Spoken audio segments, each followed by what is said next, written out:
Hi, my name is Martin Wulfhorst. Thank you for watching this video, the second of two video introductions to my book, The Orchestral Violinist's Companion. In this video, I will first make a few suggestions how to work with the book, and second, explain the symbols, icons, and acronyms used in the book. If you want to learn what to find in the book, please watch the first video. You will find the link at the website that belongs to the book, www.org.info. The Orchestral Violinist's Companion is a one-for-all book. It has been written so that it may serve students as well as audition candidates, young professionals as well as more experienced players, teachers of orchestral repertoire classes as well as conductors or composers. Naturally, each type of musician will use the book differently. There is no right or wrong way to work with a book, and working through it from cover to cover is certainly not the best route to take for many violinists. Some may want to go through the book systematically, according to an individual sequence. Others may want to work selectively, choosing certain chapters and excerpts. Still others may want to use it for reference. You might even use the book differently at different stages of your career, for it is intended as a true companion that may accompany you throughout your entire professional life, and to which you may return again and again as you are faced with new challenges. Invest time and energy into planning which path to take, according to your training and background, your orchestral experience, and your career situation. Watch this video and look at the study guides listed on my website. This will help you optimize the way you work with a book. Above all, you need to decide whether you want to use the book for reference, or work through it thoroughly, or work through it selectively. If you are looking for answers to specific questions or for solutions to particular challenges rather than for comprehensive training, use the book as a reference tool, as described in study guide number 1. Do this if you are looking for explanations and help for pieces that you are practicing or performing, or for certain technical or musical challenges. Let's assume you're working on Mozart Symphony No. 39 for an orchestral repertoire class, an audition, or a performance. When you go to index number 2 in the book or on the website, the index of composers and compositions, you will find a number of references to the piece. The acronym R4 in a little box identifies this piece as one of the 30-plus core repertoire pieces that I believe every orchestral player should practice and master. You'll learn more about this in part 10, which is available at my website. Next, you'll see some bolded page numbers which refer to musical examples, while the unbolded numbers in parentheses point to text references to the same examples. The first 3 references will lead you to excerpts from the second and third movements, and the next 2 references will lead you to the passages from the finale that are most frequently required at auditions, that is, the first 40 measures. These passages serve to illustrate issues of bowings and intonation. Practice the excerpts and read the short comments that you will find if you look on the same page or the facing page for any text that has the same letter as the excerpt.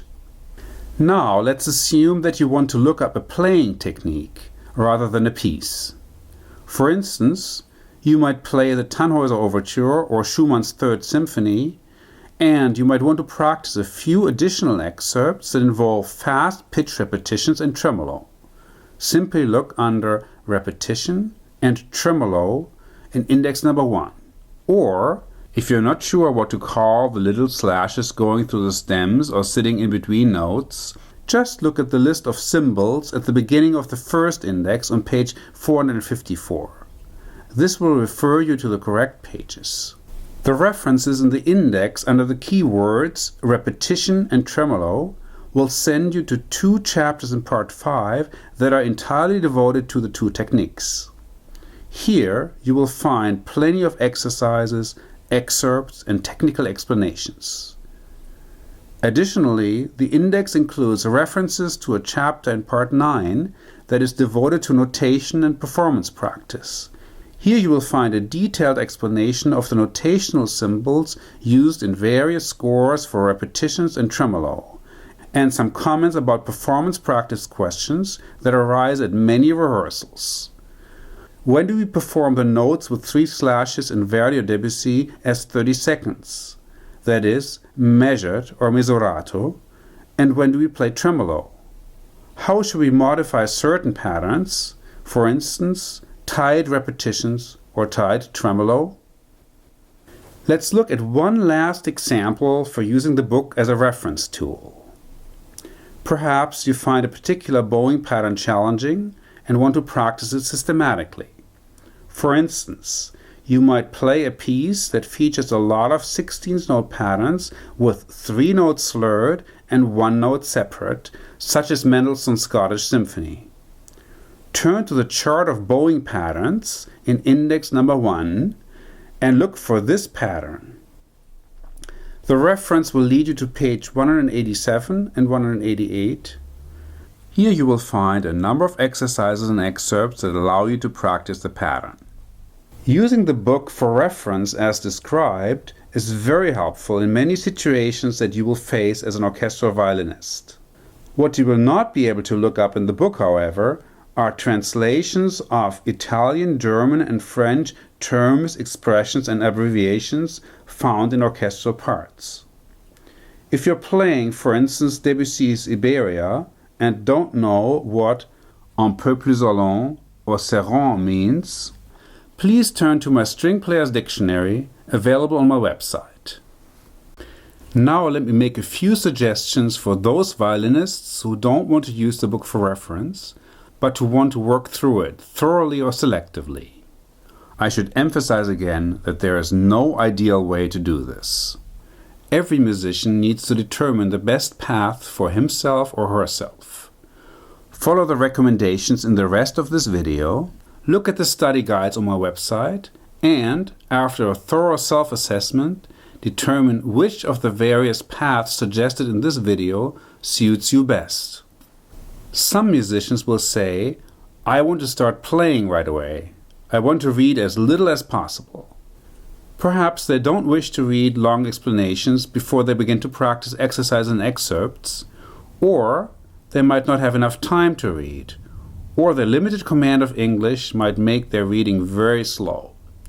For this type of musician, a good point to start practicing right away is Chapter 5.1 on orchestral sound.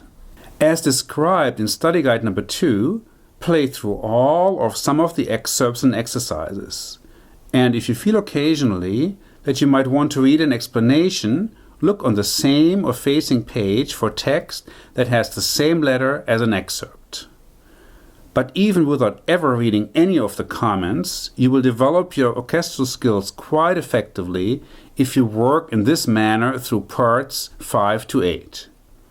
Rest assured that the excerpts and exercises have been selected and marked up in a manner so that just practicing them will improve your orchestral playing and musicianship considerably. But if your goal is to train more thoroughly, I recommend that you work systematically through the book, without skipping the explanations. In doing this, choose the sequence of the chapters according to your background, your level of playing, your career situation, and your schedule. Let's turn to a special group of musicians. Students who have worked through the standard solo repertoire, who have some orchestral experience, and who have a sufficient command of English. These students may want to start at the beginning of the book. As described in study guide number 3, work systematically, proceeding by section in the following order. Chapters 1.3 to 1.4, Part 11, Parts 2 through 8, Part 10, and Part 9. Another very efficient method for students and young professionals is to work on several sections side by side. Research has found that alternating between different tasks in your practicing, for instance working alternately on several pieces, might even improve your efficiency. Study guide number 3 describes how to combine reading, practicing, and repertoire study. Roughly, the plan looks like this. The left-hand column shows the sections that involve mostly reading. The middle column shows the sections that involve mostly practicing and some reading, and the right-hand column shows repertoire study, as outlined in Part 10. If you want to see a detailed plan for such side-by-side work on different sections, go to my website, click on Study Guides, and download the syllabus, which is suitable not only for orchestral performance degree programs or orchestral repertoire courses, but also for self-teaching. When I spoke before about systematic work, I didn't necessarily mean reading every word and practicing every measure. Have the courage to skip sections and excerpts. Here are some items that you might want to skip initially. The excerpts that seem most difficult. The explanations and discussions that seem too complex or irrelevant to your situation. The reading suggestions at the beginning of a chapter and all references to resources in the text. All cross-references to examples and explanations in other chapters. All references to supplementary repertoire not included in the book, and all references to acronyms. I will talk about that later. For a first run, it might be wise to concentrate only on the exercises, a few easy excerpts, and the text as far as is helpful. Because every player has a different background, it is not possible to make more than this general suggestion. Here's one example for skipping material in the book. Part 3 includes a thorough discussion of the learning and practicing process. Because a typical orchestral player has very limited practicing time to learn a great number of challenging pieces, it is very important to understand this process thoroughly and to do anything possible to optimize it and make it efficient. Working thoroughly through Part 3 will help you improve your practicing and sight reading skills and, I hope, lead you to reflect about your own practicing strategies. Improving the quality of your practicing in this manner might save you many hours of futile or inefficient practicing and many expensive violin lessons. It will increase your level of competence, your enjoyment, and your career success. To avoid misunderstandings, you will probably never need to apply each and every individual step described in Part 3 to a single piece. But in order to understand the learning process, and in order to have the necessary tools to cope with especially tricky pieces or passages, you should familiarize yourself with the entire process and apply it to a few pieces that you need to learn thoroughly. For instance, to a few standard audition excerpts. This is shown in Part 3 for Don Juan. This said, when you're working through Part 3 for the first time, you might find that your reading goes too slowly, or feel that you don't have enough time for a thorough reading. If this is the case, concentrate on a few essential sections. Read the introductory section on page 16 about the importance of efficient practice. Read the overview of the learning process on pages 17 through 19.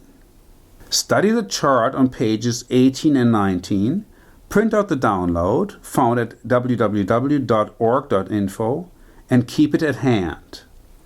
But don't get caught up in all the details of the chart, because the details will be much easier to understand after you work through the rest of Part 3. Then start practicing the excerpt 3.4a on pages 22 and 23. That is Don Juan. Skip to page 40 and start working on the description of strategies for physical practice, which includes staples such as practicing with dotted rhythms, with fermatas, or with expanding segments. This selective way of working through the book is especially recommended for a second special group of young players, violinists preparing for auditions. Audition candidates with little time to spare should concentrate on those sections of Part 3 that I just have described, Part 2, and Chapter 11.6. Also turn to the index and look up all common audition excerpts. Suggestions are found in study guide number 5. Let's turn to another group of musicians. Experienced professional players may work systematically from cover to cover, in order to close any gaps in their skills and knowledge, as described in study guide number 6. They should focus especially on completing the second and third tiers of the core repertoire, listed in the downloadable version of Chapter 10.1. Another section of the book to focus on is the chapter on long-term stress and motivation, Chapter 11.8. Younger professional players may follow the suggestions made before for students. Like all experienced players, concert masters or principals should work from cover to cover. As explained in study guide number 7, they should focus especially on the Manual of Notation and Performance Practice, Part 9, on the explanations of how to bow orchestral parts, Chapter 534, downloadable at my website, and on the discussion of orchestral responsibilities, Chapters 11.4 and 11.5. Violin teachers and teachers of orchestral repertoire classes will find copious material in the book.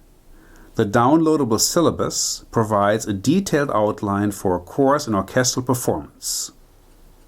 Conductors and composers may benefit especially from working through those sections of the book that explain how a string section functions.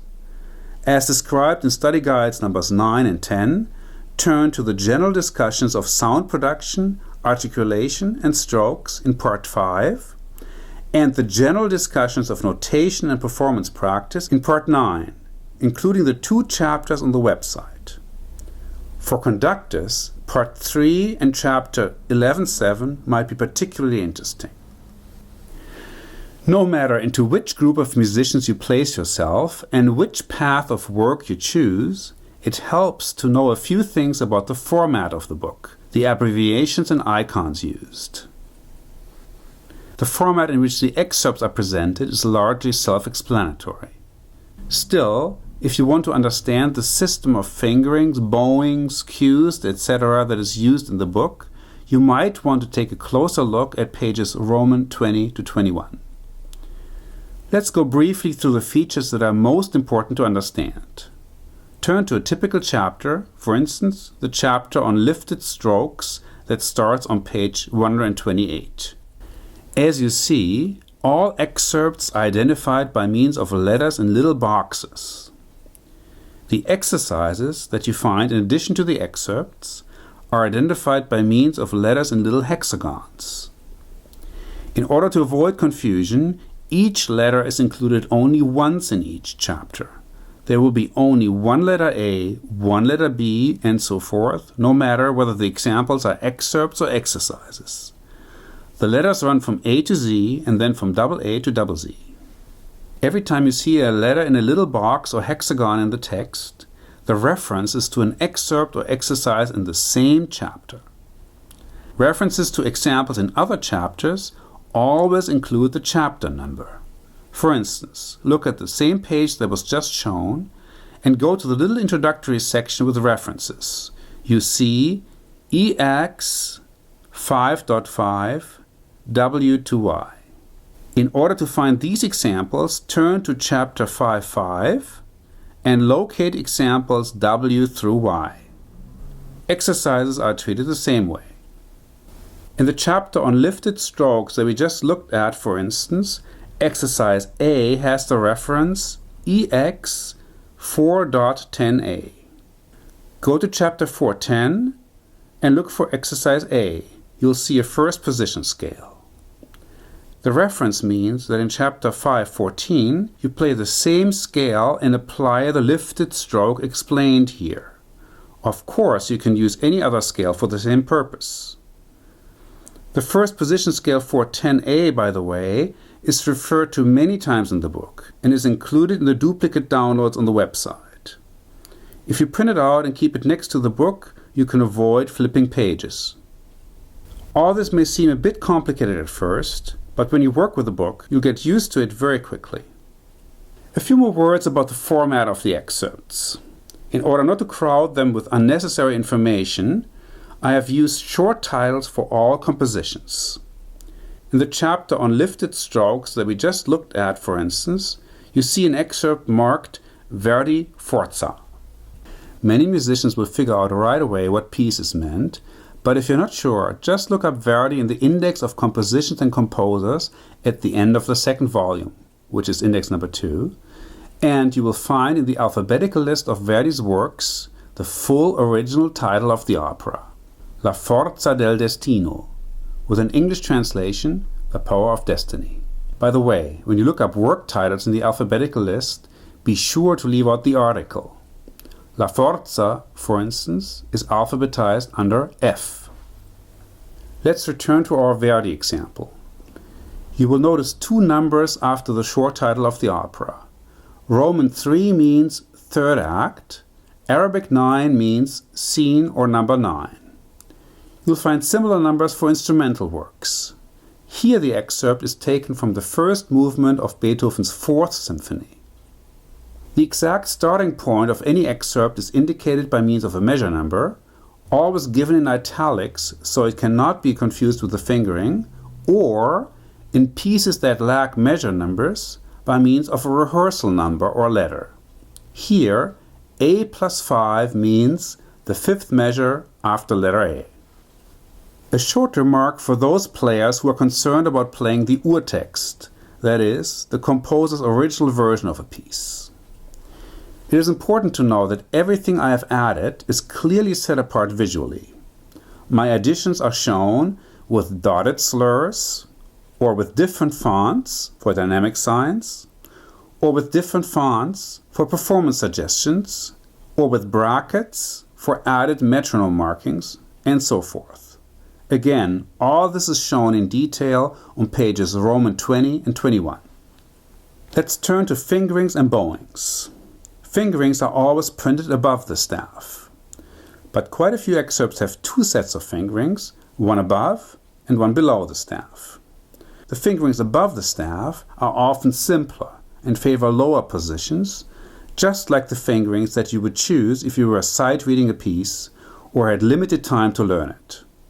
The fingerings below the staff are often more elegant or sophisticated and favor higher positions, which make for a better blended section sound.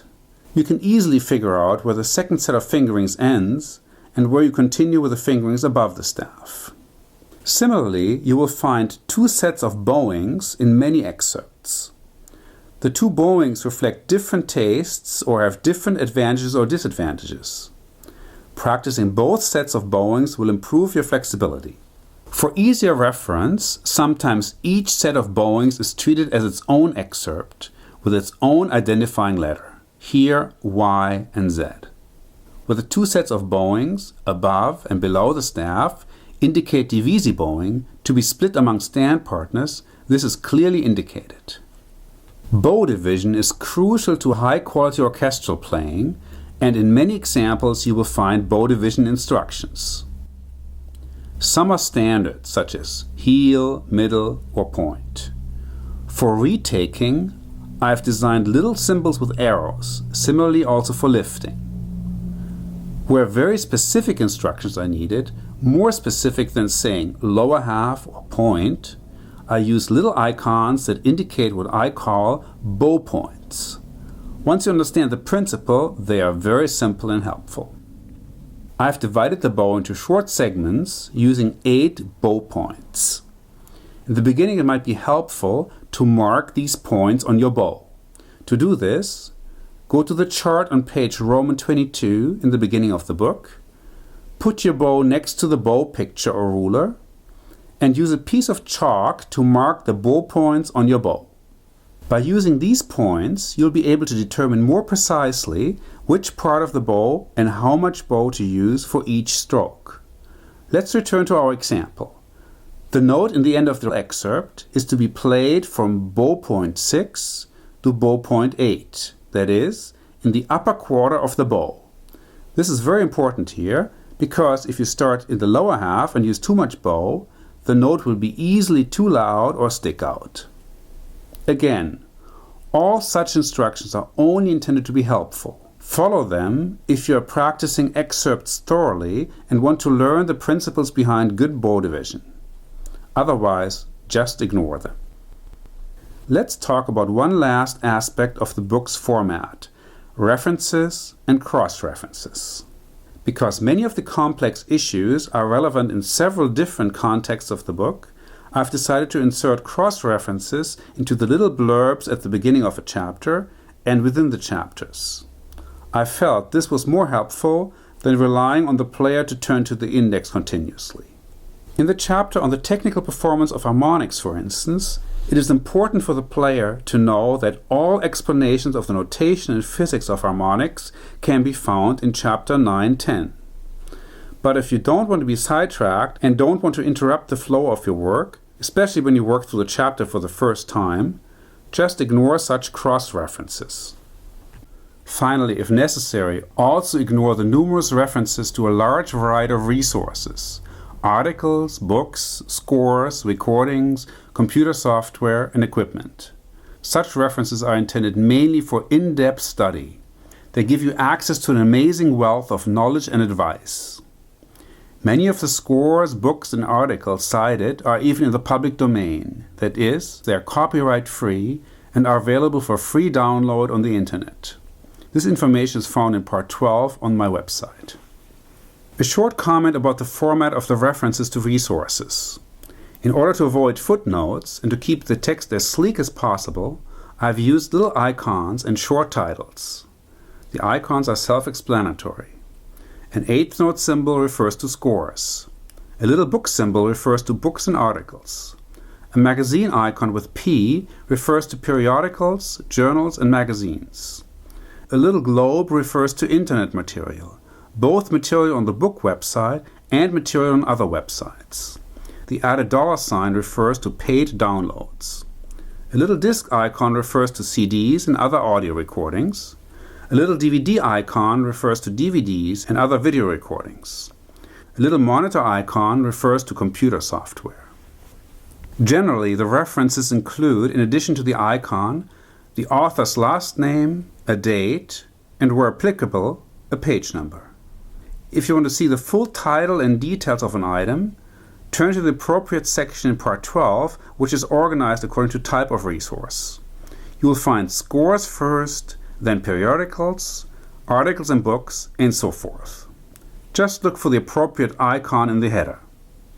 Again, if you don't want to interrupt the flow of your reading or work, just ignore the references. Finally, there are references to 4 important charts from the book, which are included on my website among what I call duplicate downloads. These references use letters in little boxes. The letters G, I, A, P, and S refer to the 5 steps of task mastery: goal, information, assessment, planning, strategy, execution. The letters OM plus a number refer to orchestral mode principles. The letter number combinations G1 and so forth refer to the steps of learning an orchestral piece. The letter R plus a number refers to a piece from the core repertoire, listed in the downloadable chapter number 10.1. In the chapter on vibrato, for instance, you will find both an exercise and an excerpt that allow you to practice endurance. As a reminder that this is an essential orchestral mode principle, number 6 to be precise, you will find the letters OM and the number 6 in a little box. I recommend that you print out the download pages and keep them at hand for quick reference. Again, the acronyms and boxes are intended to be helpful. Ignore them if you find that they make reading and working with a book harder, particularly if you work through a chapter for the first time. Thank you for watching this video. I hope it has been helpful, and I wish you lots of success and lots of happiness with your chosen profession.